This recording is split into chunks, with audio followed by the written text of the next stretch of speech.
I remember when you guys made the announcement, and I thought, okay, this is just like a marketing gimmick because I've lived in El Salvador for a long time, and the electricity here is ridiculously expensive. It's one of my biggest complaints.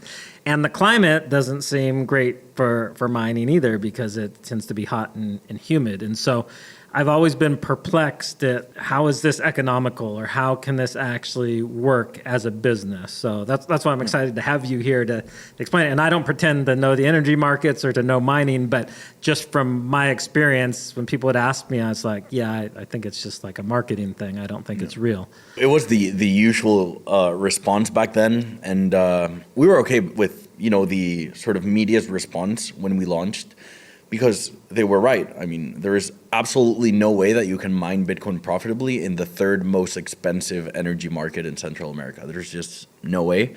For those who know about energy prices, the energy price in El Salvador is $200 to $220 a megawatt hour, so it's completely unfeasible. So we were okay with the response. I mean, it's ridiculous. Yeah, and you need to be more like $30, right? Yeah. I mean, to be sort of one of the big competitive firms in the world, you need to be inside the $25 to $35 range. So, it's impossible. Yeah. 10% of what the retail price is in El Salvador, that's what you needed.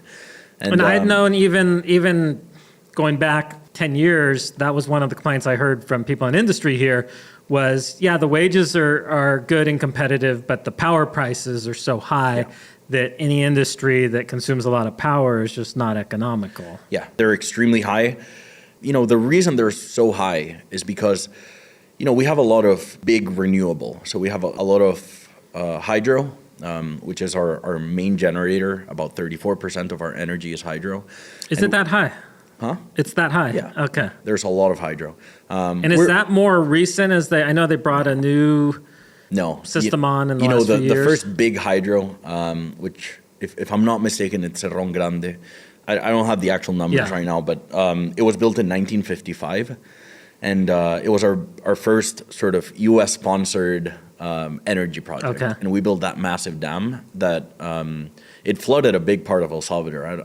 We have a very large artificial lake called Suchitlan. It's a dammed lake. Back then, El Salvador, as in many other countries in Latin America, it was flooded by corruption. So if you had a budget of, say, $1 billion, only 20% of that would actually reach the project, and then 80% of that would just disappear through the hands of corrupt officials and other countries and so on.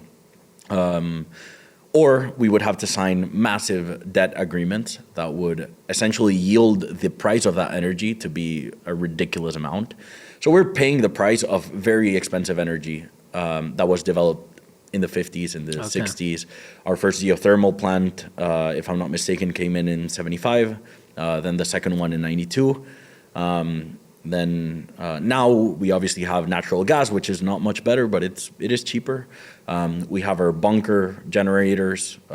We have wind, we have solar, and so on. And the bunker, that's basically diesel or the low-grade diesel. That's low-grade diesel. Very bad for the environment. Yeah. Not that I'm a massive environmentalist. But that's still a large percentage is produced that way, right? Not anymore, but it is the last generator. Okay. And the way, in a nutshell, and there is a very complicated formula to get the energy price for every individual in El Salvador. But in a nutshell, pretty much it is the price set by the most expensive and final generator. That's the price that the entire system has to pay. Okay. So those diesel generators that are extremely inefficient and very expensive, they set the price.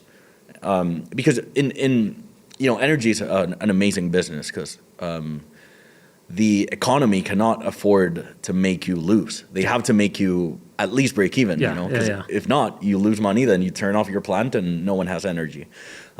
So the system has to ensure that those bunker plants, they make enough money so that they can continue supplying that small portion of energy that they still supply, 8% or so. That's, a couple of reasons why the energy price is more expensive.